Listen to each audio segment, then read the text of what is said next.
मैले चाहिँ एकचोटि अब सोचे मेरो आमा बाउको पैसा पनि गयो, सबै डुब्यो।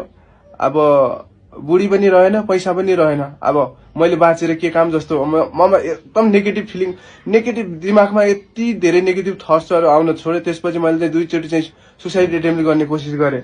दुईचोटि सुसाइड एटेम्प्ट कोसिस गरेपछि चाहिँ एकचोटि चाहिँ मैले बाइक चाहिँ मैले जति स्पिड थियो बाइकको त्यति हाँकेर बाइक चिप्लेर एकातिर म एकातिर गएँ। त्यतिखेर त्यो पनि सुसाइड फेल भयो। त्यति एक दिन म राति उठेर जाँदै थिएँ, आमा बाउले देखिहाले ढोका ढक्रेको आएर देखेर। अनि अब म तर कहाँ जान्थेँ मलाई थाहा थिएन त्यतिखेर चाहिँ।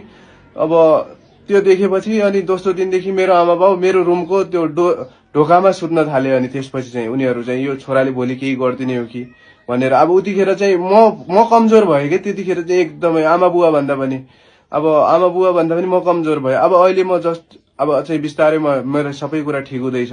म सबै कुरा ठिक भइसकेको छ। जाने जाओस्, जानेलाई त कसैले पनि रोक्न सक्दैन। तर जाओस्, कसैको घर बार भत्काएर, कसैको सपना कुल्चेर, कसैको जिन्दगी बर्बाद गरेर यसरी चाहिँ कसैले पनि नजाओस्, म चाहिँ त्यो भन्न चाहन्छु। तर त्यो मान्छेले चाहिँ यतिसम्म पनि 4 वर्षको सम्बन्धलाई यति सजिलै त्यागिदियो कि कुनै पुरै बिहे भनेको त मजाक जस्तो बनाइदियो कि आयो गयो, खेल्यो, केटाकेटी खेल्यो जस्तो खेल बनाइदियो कि उसले चाहिँ। अब के भन्ने अब